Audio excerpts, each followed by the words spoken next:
Alhamdulillah, wassalatu wassalamu ala nabiyina Muhammad wa ala alihi wa ashabihi ajmain. Кече акырында ушу жерге келип токтогонбуз. Кимге бир байлык, бийлик же рызкыны кенен берип койгон бул далил эмес, ал адамды жакшы көрүп же ыраазы болуп калгандыгынан деген да. Аны ушуга эле далил катары Каф сүрөсүндөгү бай капыр адам менен кедей мусулман адамдын диалогун келтирет. Жанагы бай адам болсо өзүнүн байлыгына мактанып, бактарын көргөзүп, кооздугун көргөзүп, анан ушул сөздү айтат. Мына мен ушул Алла Таала мени жакшы көргөндүгүнөн ушунча бакты, ушунча байлыкты берди дейт да. Ал эми сени бул дүйнөдө байлыгың да жок, эч нерсең жок, анда сен Кудайга бир жакпаган жериң бар. Мен Кудайга жаккандыгыман бул дүйнөдө ийгиликтүү болуп атам дейт. Ушул узун диалог бар. Ошол диалогдун негизги максаты бир адамга дүйнөнү кенен берип койсо, ал далил эмес. Кудай Таала андан ыраазы болуп калгандыгынан же аны жакшы көрүп калгандыгынан белги эмес. Шайтан ушинтип азгырат. Эгер мына телегейин тегиз, ден соолугум чың, ишим жүрүшүп атат, баары болуп атат, значит мен Кудайга жагып атам. Бул дүйнөдө ийгиликтүү болсом, анда акыретте да ийгиликтүү болом дейт. Эгер бар болсо деп. Каф сүрөсүндө дейт, эгерде бар боло турган болсо, анда аяктан деле ийгиликтүү болом дейт. Эмне далилиң десе, неге анда Кудай бар болсо мага берип атат бул дүйнөдө? Капыр болсо да, Кудайды четке какса дагы, ага ашыкча бере берет. Мусулман адам шүгүр кылса деле, бирок анын байлыгы аз деле болуп кала бериши мүмкүн да, капырдан. Бул тараз эмес. Кээ бир адамдар ушуну тараза кылып атат. Намаз окуп атам, ыйманда жүрөм, жакшыда жүрөм, иштерим жүрбөй атат, кенен акча таба албай атам деп, Аллахка болгон ибадатын ушу менен таразалагандар бар да. Мен ибадатында бир проблема бар го депчи. Андан кийин Каф сүрөсүнүн 32-нчи аятынан баштап 32ден 44-нчи аятка чейин бардыгы бир эле маанини камтыйт. Шүгүр кылган мусулман адам менен шүгүр кылбаган байлыкты өзүм таап алдым, акыретке барсам мындан да жакшысын табам деп Аллахка шерик кылып, кесир сөздөрдү сүйлөп, тигини кемсинтип, сен балаң да жок, байлыгың да жок, бул дүйнөдө сен ийгиликсиң, анан кантип сен Кудайга жагасың деген экөөнүн ортосунда диалог бар. Ушуну шейх ушундай тема коюп атат да. Аллах Тааламдын берип койгон жакшылыктарына шүгүр кылуу ошол берилген неаматтын уланышына жана көбөйүшүнө себеп болот дейт. Ал эми келген жакшылыкка шүгүрсүздүк кылуу жана бой көтөрүү, анда ал ырыскыдан, жакшылыктан алым калат деген тема койгон да. Булдан жыйынтык кылып чыгарабыз мусулман адам үчүн. Эгерде ырыскым туруктуу болсун, мына ден соолук, тынчтык, үй бүлө, жакындарың аман эсен, жакшылыкта жүрөсүң, өлкөңдө тынчтык, ушунун баардыгы уланып турсун, жакшылыгым дагы көбөйсүн десе, адам эмнени алып келиш керек десе, шүгүрдө жүрүш керек. Ошон үчүн салафтарда сөз бар. Эгерде жакшылык шүгүрчүлүк кылсак, туруктуу болуп калат. Эгерде капырчылык кылса, ал качып кетет деген да. А шүгүрсүздүк кылуу капыр адам жокко чыгарат. Аны мен өзүм таптым, өзүм акылмен деп. А мусулман адам шүгүрсүздүк кандай болот? Ал Кудайдан да билсе деле, бирок ошону кейит, кепшийт, өзүм таптым деп ойлойт. Кудайга таандык кылбайт да. Ошо мен акылдуу болгон үчүн келип атат да, мен болбосом каякта келмек деген нерсени акыр алып барат. Мусулман адам шүгүрсүздөрү Алла Тааланын буйругун аткарууда байлык алданып аткарбай калат, же тыюудан тыйылбай калат. Жакшылык келген сайын адам билиш керек, шүгүрчүлүгүм кандай. Жакшылык келген сайын ибадаты көбөйүп аткан болсо, жакшылыкта жүрүп аткан болсо, анда бул адам шүгүр кылып атат. Ал эми байлык ачылган сайын, жакшылык келген сайын ибадаттан алыстап, Аллахка жакындоодон алыстап атса, анда бул шүгүр эмес. Мунун аягы жакшылык менен бүтпөйт деп түшүнсө болот да, бул белгилери. Себеби мына бул жерде да ошо айтат. Вала ин рудитту иля робби ла ажиданна хайрун минха мунқалаба. Эй, сен шүгүр кылбайсыңбы, Аллахтын жалгыз өзүнө сыйынбайсыңбы деп Мусулман айтып атса, мен керек болсо өлүп калсам, будан да чоң байлыктын алдында, мындан да чоң жакшылыкка жетем акыретте деп атат. А мусулман адам айтып атат: "Лакинна хуаллахи робби ва ла ушрик би робби ахада." Мен жалгыз Аллахтын өзүнө гана сыйынам, ага шерик келтирбейм. Алла Тааламдын жакшылыгы мага мол деп, бүт жакшылыкты Аллах Тааламга таандык кылат. Кайсы далил десе, мына ушулардын диалогунун аягында асмандан жамгыр келип, топон суу жанан байлыгында шыбырып кетет, багында жууп кетет, эки колун чапкан ойдон кур калат да. Ага не себеп болду десе, тигил адамдын шүгүрсүздүк кылдырган. Ошондой эле мусулман адам жашоосунда дагы шүгүрчүлүк кылсаң жакшылык калат экен, шүгүрсүздүк кылсаң ошодон да кур жалак каласың деп. Ошон үчүн аятта да ла ин шакартум ла азиданна, эгерде шүгүр кылсаңар мен силерге ашырып берем деген. А капырчылык кылсаңар мен силерге азабым катуу деген. Андан кийин эле 45-нчи аяттан баштап 49-нчу аятка чейин мисалы Каф сүрөнү карасаңыздар, бул жерде эмне жөнүндө сүйлөйт? Дүйнөдөгү жакшылыктын баардыгы тез өтүп кете турган. Тез өтүп кетет. Жана адамдын көчүп кетиши, бул үйдөн өтүп кетиши дагы өтө тез дегенди баяндайт. 45-ден 49-га чейин эмне деп баяндайт? Бул дүйнөнүн мисалы асмандан түшкөн жамгырдай. Асмандан жерге түшөт, жерди көгөртөт суу түшкөндө. Анан көк болуп чыгат. Көк болуп чыккандан кийин күз келгенде саргаят. Саргайгандан кийин кайра шамал келет, от болуп кайра күйүп кетет. Ошону эмнеге окшошот? Дүйнө ушундай эле дейт да. Бир карасаң жашыл болуп, анан күз келгенде саргайат, анан кайра бирөө өрт коюп койсо жалындап жанагы баары күйүп жок болуп кетет. Ошондой кылып Алла таалам сүрөттүп атат. Ал эми кыяматка келгенде асмандарды, жерди биз жер менен жексен кылып, тоону тегиздеп салабыз. Жер бети таптаза, тегиз болуп калат. Мына силер ошол күндө баарыңар жалгыз кайтып келесиңер. Ал эми капырлар бул күндү жок деген эле деп. Ошол күндө капырлар коркуп турушат. Алар таң калып айтышат. Бул эмне деген китеп депчи. Эмне китеп десе, бир адамдын сооп күнү жазылган. Эч нерсени калтырбаптыр да, кичинекейин да, чоңу да баары жазылып келиптир го деп. Бирок чындыгында Алла таалам ал күндө эч кимге зулум кылбайт деген. Эми ушуга тема койгон да, алым көрсөп, ад-дуnya наимун сари'уз завал корибул иртихал деп.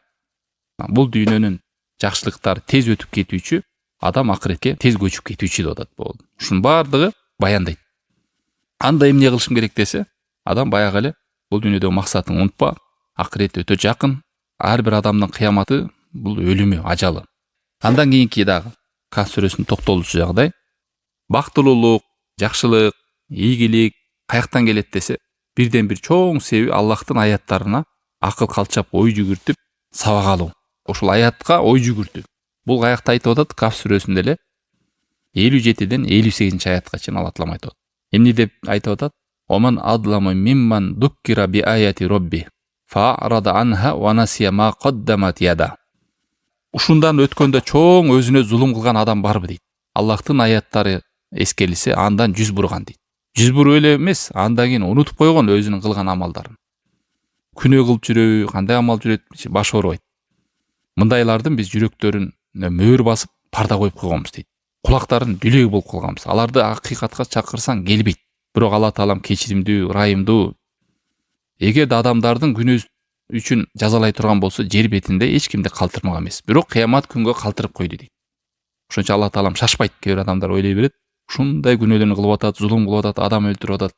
Неге бул жазасын албайт бул дүйнөдө деген ойго да барат. Алла таалам шашпайт, кыямат кайымга калтырам деп. А эгерде ар бирөө менен бул дүйнөдө рашат кыла бергенде, анда жер бетинде эч ким калмак эмес деп.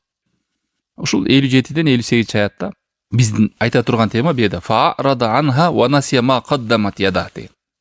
Өзүнүн кылган амалдарын унутуп калып, жана ошондой эле аяттардан жүз бургандар. Бул мусулманга бизге да тиешелүү. Мусулман адам аятты четке какпайт. Бирок биздин кемчилик, биз ошого ой жүгүртпөй, акыл калчабай, китепти окубай, мындай алыстап кетишибиз мүмкүн да. Моюн сунсак да, ынансак да, ишенсек деле, бирок ой жүгүртпөсөк, биз деле ушул кейипти кийип калабыз Аллахтан.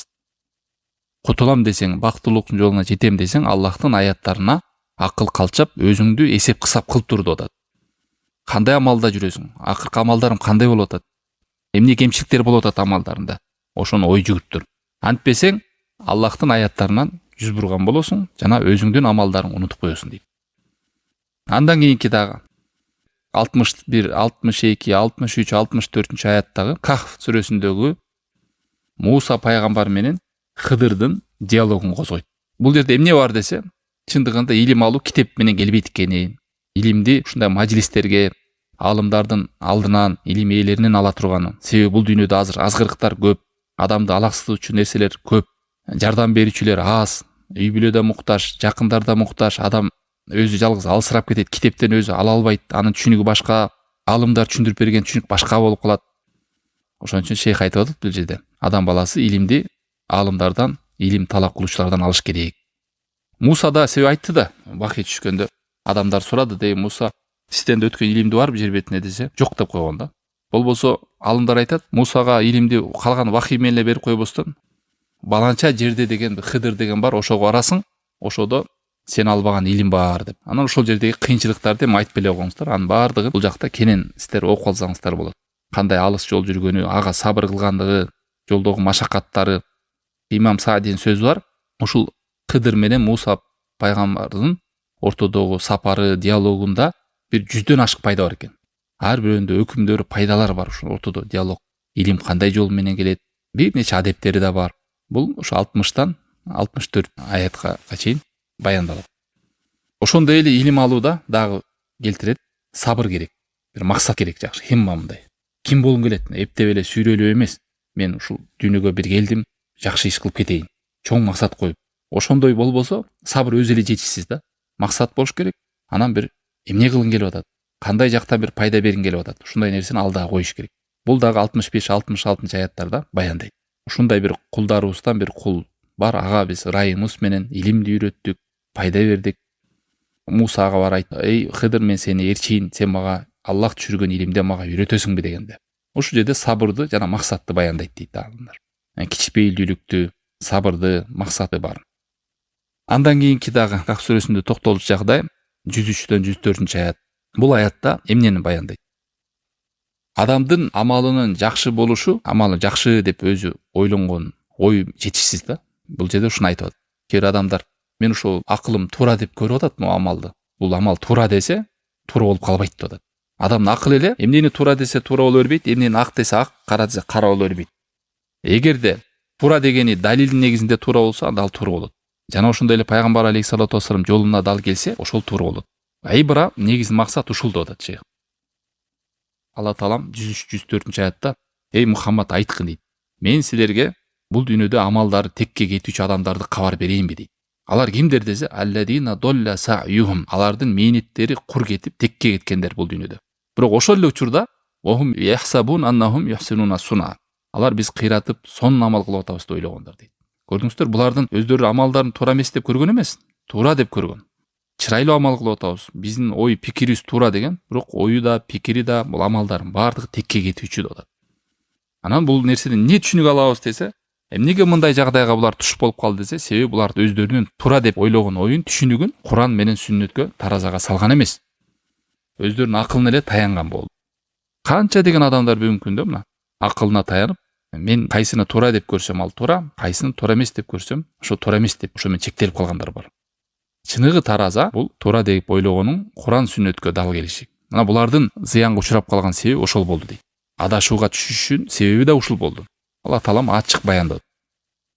Ошондой эле бидат да ошондой. Канча деген бидатчылар амалдарын туура деп ойлошту. Ошон үчүн салафтарда айткан, чындыгында бидат иш шайтанга сүйкүмдүүрөөк күнөө иштен деген. Эмнеге десе, күнөө ишти адам билет, баары өзүн кемчилик кылып аткан. А бидат ишти адам өзүн кемчиликтүү деп көрбөйт, аны туура деп көрөт. Ошон үчүн дээрлик могу бидат иш кылган адамдар тоо кылбайт, а күнөө кылгандар акыры барып тоо кылат. Алла сактасын. Мына ушул аятта ачык баян. Жеңил эле. Амалдарынан кур калгандар бул жашоодо мээнеттери текке кеткендер, алар сонун амал, чырайлуу амал кылабыз деген, бирок түшүнүктөрү туура дал келген эмес. Бул жахил мураккап деп да коет, саңыздар керек. Жахил мураккап деген бир нерсени кара деп түшүнүп алган, чындыгында ал ак да. Бир нерсени жалган деп түшүнүп алган, чындыгында ал акыйкат. Тетир түшүнөт да ошо. Алла сактасын. Жана ошондой эле Кахф сүрөсүнүн 110 аятында пайгамбар алейхиссалату вассалам жөнүндө баяндайт.